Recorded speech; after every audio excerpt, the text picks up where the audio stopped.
يا مساء الفل. طبعا كل الناس اللي عايزه تبدا شغلها كمصممين بتخش على طول على فيجما، واول ما يخلص الكورس بتاع فيجما يحس انهم خلاص كده جاهزين يبداوا شغل. بس اللي جاي النهارده اقوله لك ان في حاجات كتير قوي محتاج تتعلمها بنفس اهميه فيجما او يمكن اهم. في الحلقه دي هنتكلم عن اهم مهاره عند المصمم، وهي مهاره حل المشكلات او البروبلم سولفينج. انا مصطفى عفيفي ودي حلقه جديده في صميم التصميم. تعال نبدا كده الموضوع من الاول. هو ايه اللي بيفرق اي مصمم عن التاني؟ والاجابه ببساطه مش ان هو بيعرف يستخدم فيجما كويس، الاهم من ده كله هو عقليه المصمم وطريقته في التعامل مع المشكله اللي قدامه، وازاي بيقدر يطلع بحلول مبتكره وحلول فعاله. يعني مثلا انا وانت ممكن يجي لنا نفس المشكله بالظبط، والحل بتاعك يطلع احسن من الحل بتاعي عشان انت عرفت تقدم فكره فيها حل سهل وبسيط، وعرفت تحل المشكله فعلا، مش مجرد عملت شكل حلو وخلاص. نيجي بقى للسؤال المهم، هو الابداع موهبه ولا شطاره؟ السؤال ده كان مجنني في بدايه شغلي. كنت مقتنع ان دي مهاره الواحد بيتولد بيها، وان في ناس ربنا خلقها كده دماغها صايعه وتعرف تحل ادخل مشكله في ثواني. بس بعد شويه خبره اكتشفت ان حتى اجمد لعيب موهوب بطل يشتغل على نفسه وعلى مهاراته هينتهي بيه الحال بيلعب في فريق كسر درجه تانية، والموهبه ساعتها مش هتنفعه في حاجه. فبقيت مصدق اكتر ان دي حاجه ممكن تتعلمها ولازم تفضل تتعلمها طول الوقت. بس للاسف طبعا كل واحد فينا جواه افكار سلبيه عن نفسه، انه مش موهوب كفايه، انه شخص عادي، انه مش مبدع قوي. ودي اول حاجه انت محتاج تتخلص منها، وتصدق انك ممكن تتعلم تبقى مبدع وتحل اي مشكله. وده والله مش كلام تحفيزي بتاع تنميه بشريه، ده كلام عن تجربه سنين خبره. وصدقني لو عملت كده هتبقى فعلا بدات اول خطوه ليك. عشان تبقى شاطر في حل المشاكل لازم تعرف حاجات كتير قوي. اولها ان محدش بيوصل لافكار حلوه وصايعه وكرييتيف من غير ما يكون عنده معلومات كتير. تعال نفكر فيها كده زي لعبه البازل. انت بيبقى معاك قطع متفككه وعايز تجمعها علشان تكمل الصوره النهائيه، ولو البازل دي ناقصها قطع كتير بيبقى مستحيل انك انت تعرف تجمع الشكل كامل. عشان كده لازم تبذل شويه مجهود عشان تفهم المشكله في الاول، تشوفها من كل اتجاه وتعرف عنها اكبر قدر من المعلومات، عشان كل ما تجمع اكتر فرصتك في الفوز هتكتر. وجزء من الحاجات دي هو اليوزر ريسيرش او اليوزر ديسكفري، زي انك تعمل انترفيوز مع اليوزر، تقعد معاهم تقابلهم وتفهم منهم اكتر عن المشكله. جزء تاني انك تعمل ماركت ريسيرش، تبص السوق فيه ايه وتعرف المنافسين بيعملوا ايه. ما تستعجلش انك تفكر في حل على طول، خد وقتك انك تفهم المشكله كويس قوي. زمان كنت بتخيل ان عشان اطلع حل كرييتيف لازم اروح اقعد كده على مكتبي، اشغل مزيكا هاديه معايا كوبايه القهوه والجو هادي خالص والدنيا هس هس، واقعد استنى بقى الالهام يجي لي واطلع بحل ابن لذينه محدش فكر فيه قبل كده. بس بعد سنين خبره اكتشفت ان الافكار الحلوه ما بتجيش كده خالص، والصياعه ان انا كل ما اشوف افكار اكتر كل ما هعرف اطلع افكار احسن. فانت دايما لازم تكون مطلع وتغذي دماغك بالافكار الجديده دي، ساعتها الالهام هيبقى سهل، هيبقى عباره عن تجميع وتوفيق لحلول كتير انت شفتها، وهيبقى كل اللي عليك انك تجيب الحلو من هنا على الحلو من هنا وتطلع بحاجه اوستيك في الاخر. وهديك مثال، بما اننا في رمضان، فكر كده اول واحد اخترع الكنافه بالمانجا بس، فاكر ازاي قلبت الدنيا دي لما رمضان كان بيجي في الصيف؟ تخيل معايا كده ان هم جم للراجل ده طلبوا منه عايزين نطلع منتج جديد ينزل السوق ويكسر الدنيا ويحقق مبيعات قويه في رمضان. الراجل ده كل اللي عمله ببساطه شديده جدا، بص للكنافه كده ان هي منتج شغال وبيبيع حلو قوي في رمضان، والمانجا حاجه حلوه ومحدش يقدر يختلف عليها، قام جايب دي وجايب دي وقال لك انا هعمل كنافه بالمانجا، وفجاه بوم الفكره ضربت والناس حبتها وبقت حاجه اخر ترند. وفي المثال ده الابداع كان عباره ان انا دمجت اكتر من حاجه حلوه مع بعض وطلعت حاجه اجمل وحققت المطلوب منها، وان هي باعت كتير قوي في رمضان.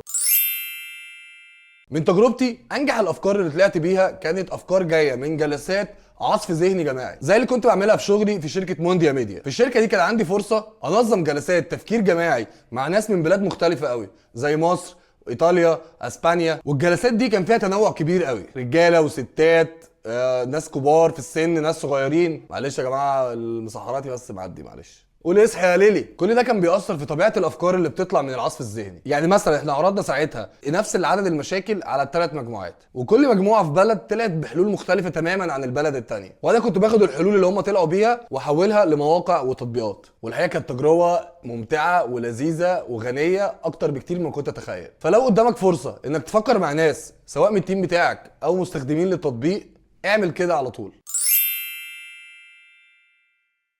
على مدار السنين اللي فاتت كانت بتقع قدامي انواع كتير قوي من المشاكل، ممكن نلخصهم في نوعين رئيسيين. النوع الاول المشاكل الكلاسيكيه التقليديه، زي مثلا حد يجي لك ويقول لك عايزين نعمل موقع الناس تشتري من عليه منتجات، حاجه سهله ما فيهاش اي اختراع. النوعيه دي من المشاكل كانت ساعات بتبقى محبطه جدا بالنسبه لي، عشان طبعا نفسي اطلع التنين اللي جوايا واعمل ابلكيشن بيطير وبيقول بابا وماما. بس اتعلمت بقى حاجه خاصه بنوعيه المشاكل دي بالتحديد، وعشان اشرحها لك هاخدك معايا المطبخ. تخيل كده انا وانت واقفين في المطبخ واتطلب مننا نعمل اكله ورق عنب مصري اصيل. وخلي بالك الجمهور بتاعنا هنا ناس مصريه تقليديه، وحط لي خط تحت كلمه تقليديه. انا هروح اعمله من غير اي افتكاسات، هلتزم بالمقادير، هلتزم بالخطوات، هلتزم بالترتيب بتاعها، وهركز وهدي الموضوع وقته ومجهوده. مش معنى ان هي اكله كلاسيكيه ان انا هكروتها يعني. وانت هتروح تعمل حاجه محدش عملها قبل كده، هترص ورق العنب كده سليم في صينيه، تحشيه رز بالمكسرات وتدخله الفرن. تفتكر لما انا وانت ننزل بالطبقين الناس هتاكل انهي؟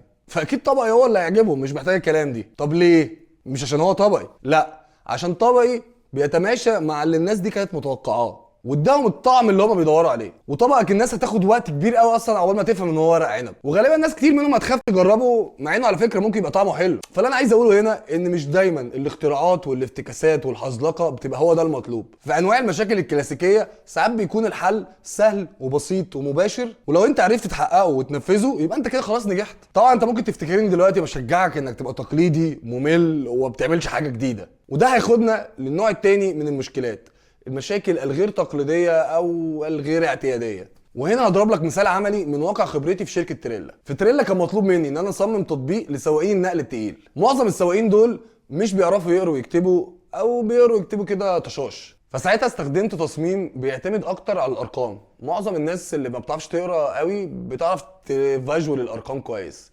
يعني مثلا جيت في الخطوات بتاعه الرحله قدرت ان انا ارقم الخطوات بتاعتها، فبقى خطوه رقم 1، الخطوه رقم 2، الخطوه رقم 3 وهكذا. ده بيخلي بدل ما السواق يقرا الخطوه يعرف بس يحتفظ بالرقم بتاعها ويقول لك ايوه يا باشا انا في الخطوه رقم 3 دلوقتي اعمل ايه. الحاجه الثانيه استخدام الالوان بالمعاني اللي هم فاهمينها ويعرفوا يميزوها. الاخضر يعني حاجه كويسه يلا توكل على الله، الاحمر وقف، واورنج يعني حاجه لسه في النص بين البنين، وهكذا.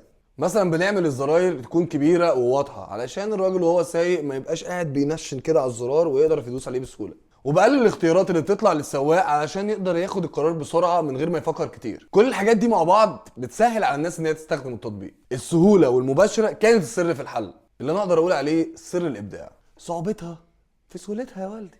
عشان كده بفكرك دايما ان احنا جايين نحل مشكله، مش جايين نقدم ابداع من اجل الابداع، مش جايين نعمل افلام مهرجانات يعني. طبعا مهاره حل المشكلات مش هي كل حاجه، ولكن في رايي هي الاساس، وبعدين بيجي معاها حاجات تانية كتير زي الكوميونيكيشن، ازاي تعرف توصل افكارك بوضوح وتقنع بيها الناس، زي الكولابوريشن، ازاي نشتغل مع فريق ونتعاون مع زمايلنا عشان نعرف نوصل لاحسن نتيجه، وكمان الكريتيكال ثينكينج اللي بيساعدنا نفكر بطريقه منطقيه ونحلل المعلومات عشان نعرف نوصل لقرارات سليمه، وكمان الامباثي، ازاي تحط نفسك مكان المستخدم، تتعاطف معاه وتحس باحتياجاته واهدافه، وحاجه زي الستوري تيلينج، ازاي تعرف تحكي قصه عن التصميم بتاعك تخلي الناس تتفاعل معاك.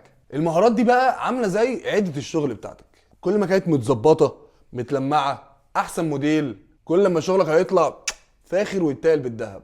وكل واحده من المهارات دي تستاهل ان احنا نتكلم عنها في فيديو بالتفصيل ان شاء الله في الحلقات الجايه. قبل نهايه الفيديو خليني احكي لك عن كتاب حلو قوي انصحك ان انت تقراه. في سنه 1991 المؤلف مايكل ميكالكو كتب كتاب اسمه ثينكر تايز. في الكتاب ده كان بيشرح طرق مختلفه للتفكير الابداعي. الطرق دي تقدر تستخدمها عشان تطلع بافكار جديده ومبتكره في شغلك. مستر مايكل بيقول لك ان انت لازم تتحكم في الافكار اللي بتدور في دماغك وتوجه عقلك عشان تبقى كرييتيف، تتكلم مع ناس مختلفين عنك في طريقه التفكير، وتعود نفسك ان انت تعكس المألوف وتفكر عكس التيار. بس اكتر حاجه عجبتني في الكتاب انه بيدعونا ان احنا نرجع نفكر زي زمان لما كنا اطفال. الطفل الصغير اللي مش بيخاف من الفشل، مش بيخاف يجرب حاجات جديده، ما بيخافش يسأل اسئله غريبه. الطفل اللي بيبص على الدنيا وعينه مليانه فضول وحماس وشغف. بس كده، لو عجبك الفيديو ده اعمل لايك وشير، ولو عايز تشوف الفيديوهات الجايه اشترك في القناه. سلام.